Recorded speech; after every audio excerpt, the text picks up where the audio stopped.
Yo, what is going on YouTube? I know these aren't your guys' favorite videos in the world. They usually don't get that many views, but I have to do it because I'm not a huge fan of this show necessarily. Like, it's not one of my favorites of all time or anything, but I feel like I need to talk about it, and plus it gives us content, so we're not just watching 50 movies a week. Like, I'm perfectly fine with chilling out, kind of having a more laxed video, and just kind of enjoying television. So that's kind of what these videos are for. Kind of gives me a break from all my like other edited content. It is your boy GZTV though. Did I fucking say that before? I don't know. Let's just get into the video. So our through line for We're All Mad Here, which is the 7th episode of You Season 3, which is what we are reviewing right now, recapping. I guess I gotta start calling them recaps now because I'm not really like giving my thoughts. But it's games, underscored by an opening scene in which the Quinn Goldbergs destroy the Conrads at charades. There's a lot of fucking games here, and there's a lot of different dynamics that are looking to develop between those two couples. Later, Joe has to act moderately but credibly jealous when he sees Love flash Theo her bra through the bedroom window. If juggling Love and Marienne is what it takes to get closer to the ladder, then game fucking on. It's all about games here. So, Joe's skill at the game of love seemed to desert him the next day at the library as he tells Marianne in front of another staffer that he thought about her all weekend, then fails to win over Marianne's daughter Juliet, who is played by Dallas Skye, who kind of gets introduced and makes her first screen time here, while also freely telling Marianne in front of Juliet how happy Marianne has made him. It's fucking weird, Joe. Like, you don't do that in front of someone else's kids. Like, act like you've been here before, man. Like, why are we doing this? Like, again, like, just the dumb actions from Joe, of course. So, Love is pressed into dealing with a couple of crises, of course. You know, she's been kind of an emotional wreck, and she really is on this episode. First, Sherry drafts her to cover for a caterer who's had to drop out right before the Alice in Wonderland themed library fundraiser Sherry's running. Obviously, Sherry's doing that for appearances. Sherry's doing that for social media. She doesn't actually fucking give a shit about this library. She doesn't really give a shit about anything but herself. So, before leaving, Sherry comments on Love's glow, whatever the fuck that means. When Love confirms that she took Sherry's advice on choosing Joe as her soulmate and that everything's going great except sex, Sherry promises to send her a blog post she wrote on how to address that. It's fucking weird as hell. Like, a woman giving another woman sex advice, I guess that's normal. I don't even know. But Love's other problem is Dottie, of course, and Dottie becomes way bigger of a problem than we could ever imagine in this episode, and it was pretty crazy, actually. So, her prenup cut her off from getting a share of Anavrin, but her ex-husband Ray also managed to get the vineyard in the settlement out of spite, which is absolutely insane. Dottie's pretty much going off the deep end. She's pretty much left with nothing. Love tries to be empathetic, but is clearly concerned that Dottie is going around day drunk in her pajama pants. And yeah, it keeps getting fucking worse and worse for Dottie.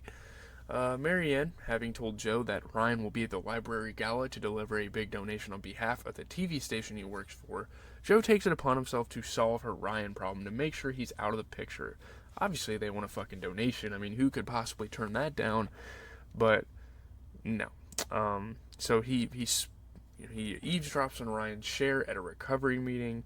He spies on Ryan at home, and he kind of finds out that Ryan is a little smarter than he thought he was, and we find that out later on here.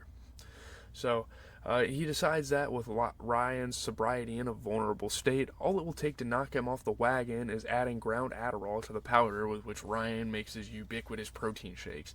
Sure, that's gonna fucking work unless he's already a fucking drug head himself. Tune in to find out about that action. So then Joe gets home to see Love has interpreted Sherry's blog post, The Secret to Being a Hot Wife, by greeting Joe in a skimpy black ensemble and heels and trying to blow him in the kitchen next to all the cookies for the fucking gala. Like, seriously, like, you don't have to force that. Like, I don't know. The Love just doesn't understand it, I guess. This might be a health hazard if Joe hadn't already emptied his tank at Ryan's, jerking off nude photos of Marianne he found there. Of fucking course, Joe. Love pretends to laugh off Joe's physical lack of interest, but Joe can tell he's going to have to fix it. Like, he's going to have to really appease her and make her happy because, again, he says it. If if she's not happy, then this whole plan with Marianne's not going to work out. So, like he fixed Ryan, of course. Joe watches from his parked car while Ryan decides a flat tire, courtesy of Joe, on his porch is a sign he should call in sick and get wasted with his friend Kyle West, who is played by Kyle Walters. That was fucking easy, of course. So, back home, Theo reports to Love that there's nothing to report in terms of Matthew's data collection on her and Joe, to which a fragile and insecure Love lunges at him, and they have sex again. No evidence that she covered any of the gala pastries first, by the fucking way. Let's just keep having intercourse in the fucking kitchen where we're making shit for catering. Like, what are you doing, man? Oh my god.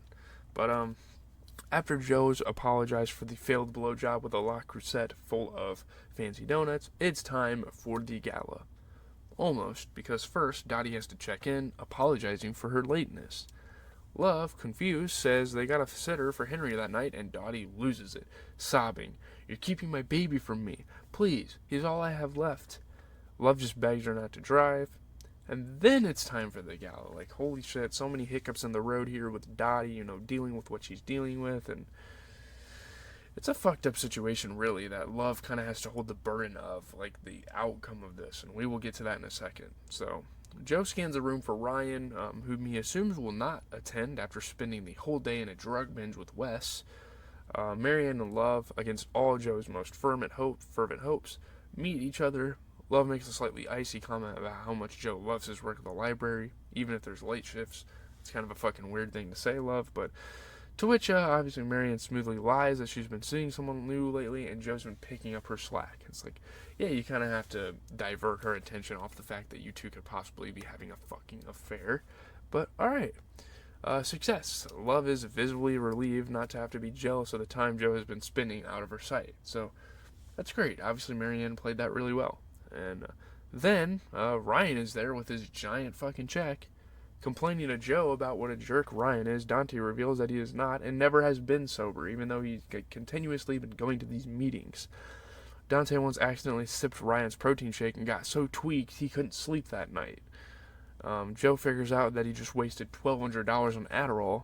As a functioning drug addict, his tolerance is, how do I say this, very fucking high. You're not going to get this guy going. He's not going to get affected by these drugs with, like, the amount of drugs he's actually been using. So it's like, goddamn. But Ryan, spotting Joe nursing a glass of wine, wonders why he keeps seeing Joe at his meetings when there's no sign Joe deals with addiction himself.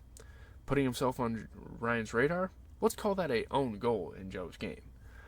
Upstairs, Sherry takes a break from congratulating herself on her perfect night to ask Love, "Do you and Joe want to play with me and Cary?" And at first, it's like, what the fuck? The post she sent Love was from her secret sex blog, and apparently if Love had read it to the end, she would have learned that hot wife is a term for women in open marriages. It's kind of like some code slang, some, like, subliminal shit, so the people that read up on her don't, like, shame her for being in an open relationship. Basically, the post was an invitation Love did not understand, but the Conrads are extremely horny for Love and Joe. Would you be game? Again, these fucking games are coming up, man. But yeah, I mean, Love seems intrigued, but she can't answer yet. Her sitter's Venmo request for payment has come in already because Dottie showed up and fucking left with Henry. Basically kidnapped him. Dottie, with Henry sitting on her lap in the driver's seat, ignores a call from Love to share her grievances about life with Stephanie, played by London Thors, who does great here in her little screen time, working the window at a taco restaurant drive-thru. It's so fucking funny. She's like spewing her life grievances to this girl. It's so funny. Stephanie can tell something is amiss here, but she fulfills her duties and even hands Dottie a lighter when Dottie offers to pay her $300 for it. I mean, can you fucking blame the girl? Turns out Dottie needed it for karmic retribution. She drove Henry out to Gaia and set the vineyard on fire, with the baby in fucking tow. Like, Jesus Christ, woman. She's rich enough to get ordered to rehab instead of jail, but Love tells her that after this night she'll never see Love or Henry again. One day you'll lose everything too, and then you'll see how cruel you really are. Dottie curses her, and she sounds like a fucking wicked witch. The next morning, alone in the car with Joe as he's about to drive her to rehab, she asks what he knows about Love's first husband. And this is interesting, because for the first time in the series, we really start to learn what actually happened between those two. Joe believes he died of an illness, of course. That's not quite true. Dottie says James had recovered, then asked Love for a divorce, then suddenly died. Joe is shook. He was so afraid of Love hurting Marienne that he never considered whether he could be fair game himself. So at the library, there's more bad news. Juliet told Ryan about the day she and Marienne spent with Joe, innocently replacing Juliet's glasses, which she broke doing cartwheels, and Ryan's threatening to use it against Marienne in their custody proceedings. Marianne's resolved that her next relationship will be above board and honest. Like, I don't want to live in this fucking facade. I don't want to, like, be with someone that's fucking married and live a lie. It's like, Jesus Christ. So Joe's pretty much ruined shit for her, honestly. So Joe's new project is figuring out how he can give that to her when, out of the blue, Love tells him about Sherry and Cary's invitation to play. Lately, he hasn't seemed that interested in sex with Love, so maybe they need to shake things up. This loophole can't be falling to my lap, marvels Joe's internal monologue, and it's so fucking funny because it's like perfect for Joe because he's trying to kind of be in an open relationship. Like, he wants to go after different girls, and this is fucking perfect for him, you know? The Love adds that the Conrads would be a safe first try at polyamory, but Joe hopes that's negotiable, and so does Love, probably, since she's already been having sex with someone else she chose for herself. For now, they're both just relieved that it's on the table. I love you, Love tells Joe, and I love you.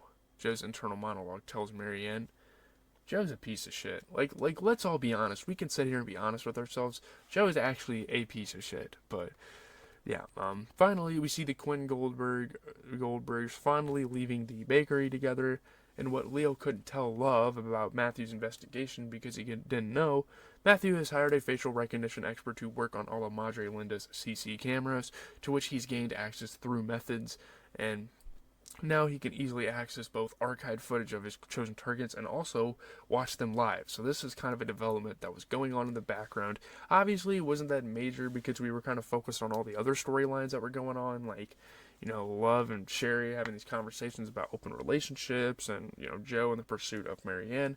It's all going to get interesting. You know, the open relationship dynamic I'm hyped for because that is going to make it so interesting. And, you know, Matthew's chase for the Quinn Goldbergs is going to be interesting as well. I think there's a lot of things that are kind of stacking up for the rest of the season that can make it somewhat good. Because obviously, I haven't really had that much fun with a U episode, probably since the episode where they were, like, in the woods with all the boys. That's probably the last time I've had fun with an episode.